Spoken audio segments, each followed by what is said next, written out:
आओ वो गाना के भाव रहे कि दिल ना लगाई हाँ हो गोरिया है कि दिल ना लगाई हाँ और फिर जोलिए हाँ कि अब जा जा जा जा भूला जइहा कि तोरा बिना दुनिया बिरान लगे मोरे कि जियते सरिया हो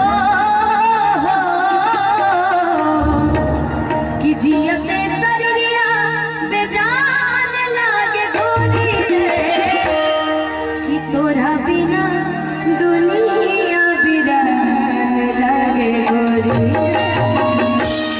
अब प्यार की है रूपा दीदी की नहीं प्यार की है शादी हुआ उनसे किसी और से इनसे प्यार की शादी आप तू पास आ बोलो भाई सैड सॉन्ग तो अनुपमा जी गाते बड़ी यही सैड सॉन्ग में जो टुई कलू हा तबे गोलू भाई के अब का भाव बा तनी सुन जे लो तने एक बार हवा कर दीजा हवा कर देखिए आज उहे ऊर्जा बा तो हम चाहब कि हम माइक भाई गोलू भाई के तनी अंतिम पल ना छटले रहे देबा अब तो कहत तनी कि माने कहीं से प्यारे में कोई हो कबू तो एगो गोलू राजा के गाना ही रहे कि जब करत रहब हमारा से प्यार तो भतार फिर बती जाई हम चाहब कि बड़ा ही सुंदर ये अनुपमा के गीत है। आज हम कमेटी के धन्यवाद भी देव लेकिन कमेटी जो गोलू राजा और अनुपमा के बोलोले आज के डेट में न गोलू अनुपमा से चलता है न अनुपमा गोलू के बल पर चलता है। तो कमेटी का दायित्व बनता कि गीत संगीत जब होता तो अकेले अकेले सुनल जाओ लास्ट समय में दो गोला होला डायरेक्ट जब दो गोला गाई तो फिर हमारा मतलब क्या रह जाए फिर हम क्वालिटी अपन को दिखाई कम गीत गए तो एक खाली हमारे को भावना से मत देखी सके अनुपमा अपन गीत गाली है फिर दो चार गो हम गीत गाई ओकरा बाद सवाल जवाब हुए शुरुआत है अनुपमा जो हम गा दी अब अनुपमा के गोलू राजा की जरूरत नहीं है कि साथ है गाओ अनुपमा अपना जगह पर बड़ी श्रोता के दिल में बड़ी। देखिए ऐसी है देखिए गोलू जी ऐसी कोई बात नहीं है कि आप हम आपके साथ नहीं गाना चाहते हैं लेकिन शुरुआत में जब सबको गाने का मौका मिला तो मिलना चाहिए साथ में आप क्या गाएंगे ऐसी कोई बात नहीं है। आज तक हम बेचैन कहा सुनिए सुनिए ये पहली बार नहीं हुआ है ठीक है गोलू जी मेरा कहने का मतलब देखिए आप जिस मतलब से बोलते हैं वो हम लोग को अच्छे से पता है लेकिन हम लोग मंच की बातें मंच में रहने सुनिए सुनिए हम कमेटी को बोल रहे हैं। देखिए कमेटी आप बोल किसी और को रहे हैं लेकिन साथ किसी और को रहे हैं ठीक है कलाकार आप भी हैं कलाकार हम भी हैं ठीक है। देखिए देखिए विकी भैया एक पक्ष से नहीं दोनों पक्ष से चला कीजिए ठीक है एक पक्ष से नहीं दोनों पक्ष से चला के कहे के मतलब रहा कि आज जनता सच्चाई बात वजह आज एक बार हर बार तो यही होता है विकी भैया मैं उनसे झगड़ा थोड़ी कर रही हूँ अब मैं उनके साथ ही गाऊंगी अब मैं उनके साथ ही गाऊंगी तो साथ गाऊंगी नहीं तो नहीं गाऊंगी। आइए अभी प्रेम आइए आइए अब गाएंगे तो आपके साथ गाएंगे तो नहीं गाएंगे। देखिए कभी भी परेशानी आज तक हमको किसी से नहीं हुई। ये बात है कि हम जब भी बोलते हैं डंके के चोट पर बोलते हैं और सही बोलते हैं तो हम भी पीठ पीछे बोलने वालों में से नहीं है गोलू जी लेकिन आपको भी अच्छे से पता होगा आपका दोस्त अनुपमा नहीं है ना हमारा है। आज कमेटी जो है ये मेरा परिवार है शायद परिवार को आपका और हमारा साथ में गाना अच्छा लगता हो तो लेकिन हमारी ये शिकायत है कि आखिर दुगोला गाने के चक्कर में गोलू राजा अपना गाना भूला जाते हैं तब लोग कहते हैं कि गोलू राजा फालतू बोल रहे हैं। उसको बोलने का एक तरीका होता है गोलू जी ऐसे थोड़ी कहा जाता है कि ना अनुपमा को गोलू की जरूरत है हम कलाकार हैं आज इस मंच बनेगा ये कल फिर एक मंच में हम लोग को साथ में गाना है ठीक है। भोजपुरी में कहा जाए 4 दिन के जोगी वही समझ लीजिए जो आप बोलिए। अब मैं गाऊंगी तो आपके साथ गाऊंगी वरना नहीं गाऊंगी।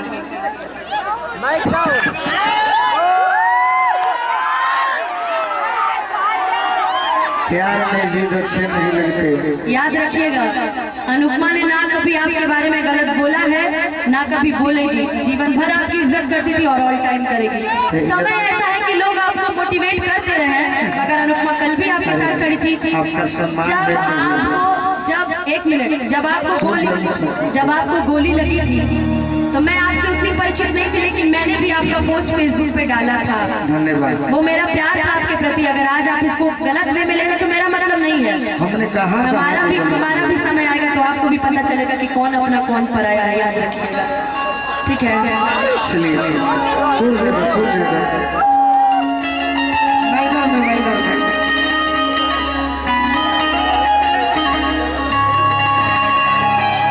बात छिलल जाइए तो बात बढ़ जाला।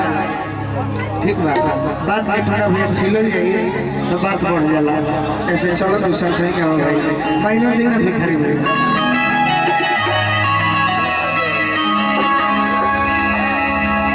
लाखों जिगर में गम थे, लाखों जिगर में टाके थे। अरे सनम गम न कर हम भी कभी बाटे थे। एगो लड़की को हक दिया जेकर मरद की अमर मिल गई बड़ी पूना मिसिर लिया तो कहत ये सखी पूछली कि ये सखी बताओ मरद कैसा मिलल बड़े। तो सखी कहत रही कि सखी मरद तो सीआईडी के जवाने मिलल बड़े। आवा है ने तो कहत रही कैसे कि ससुर में जोतिया चढ़ली जवानी।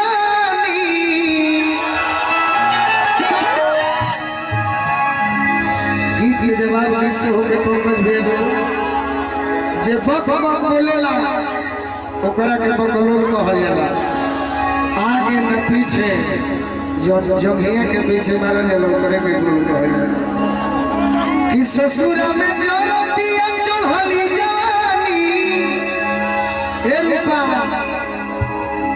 कि मुए न भार कटे अरे बहरा में जानी। रूपा को हदरी तो ऐसे निमन रहे, ऐसे निमन रहे हरे के घीव हो सके कहमर जीव करलवा।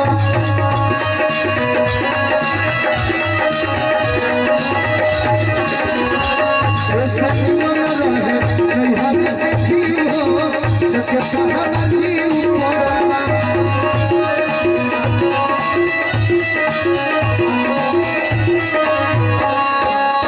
ससुर में चढ़तिया चढ़ली जवानी।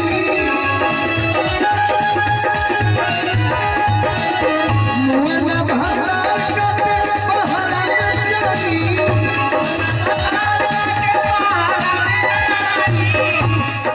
ऐसे निमन रहे, ऐसे निमन रहे, ऐसे निमन रहे हरे के घीव हो सके कहमर जीव करलवा।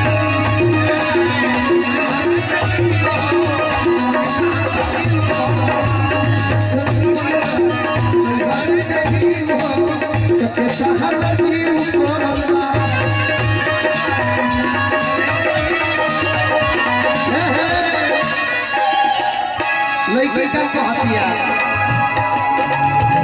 मिलत रहे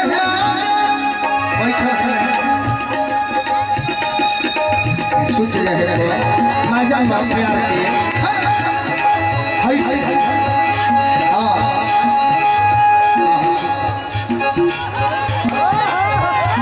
लड़की कहतिया मिलत रहे मिलत रहे मजा वही जगरवा के तरवा।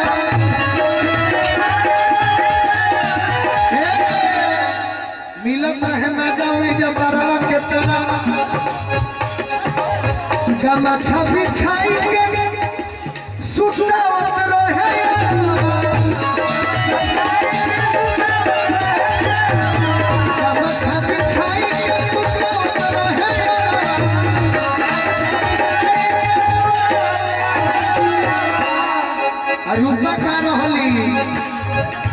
खेलवारी दल के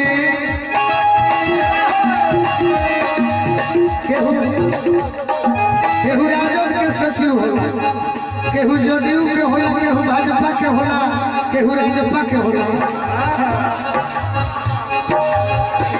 ताकि रूपा का है खेलवारी दल के पंकज तिवारी परिषद जिला परिषद के तरफ से बहुत बहुत पुरस्कार। खेलवारी दल के रहनी हम सचिव हो सचेता हमर जीव मरला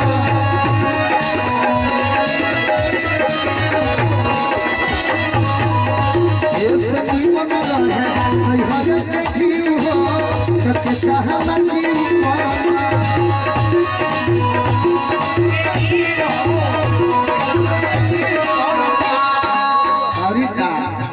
लड़की को हक दिया कहीं सुन के मम्मी से बोलावा लोगे सखिया कहीं सुन के मम्मी से बोलावा लोगे सखिया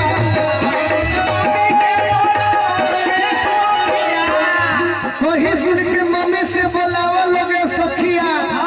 देखिए हमारा नैनी जोड़ के तिवारी बाबा हरि कृष्ण तिवारी बाबा साथ ही साथ हमारा पूना भैया नीतू फर्मा एजेंसी के मालिक बबलू राय अरेला एक तरफ से बहुत बहुत पुरस्कार।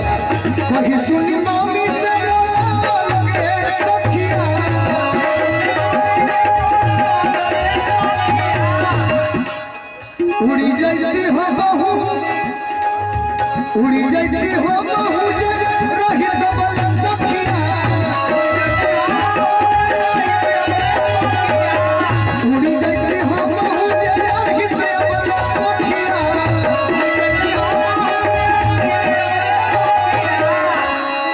अब ही कुर्सी के अब ही कुर्सी के जगाइल कई खेली वो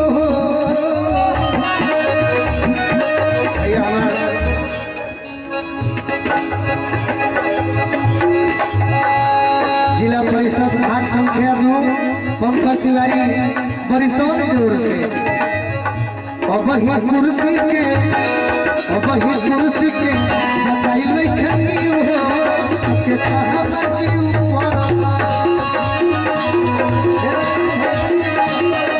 पंकज तिवारी परिषद जिला परिषद भाग संख्या 2 मुकेश दुबे ऐसे निमन रहे आशीर्वाद स्टूडियो के मालिक दिलीप भैया हमारा दामोदरपुर की ओर से पंकज तिवारी जी परिषद जिला परिषद भाग संख्या 2 ऐसे निमन रहे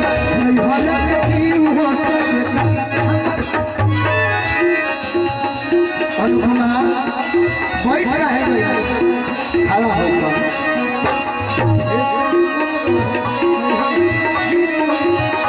नया हो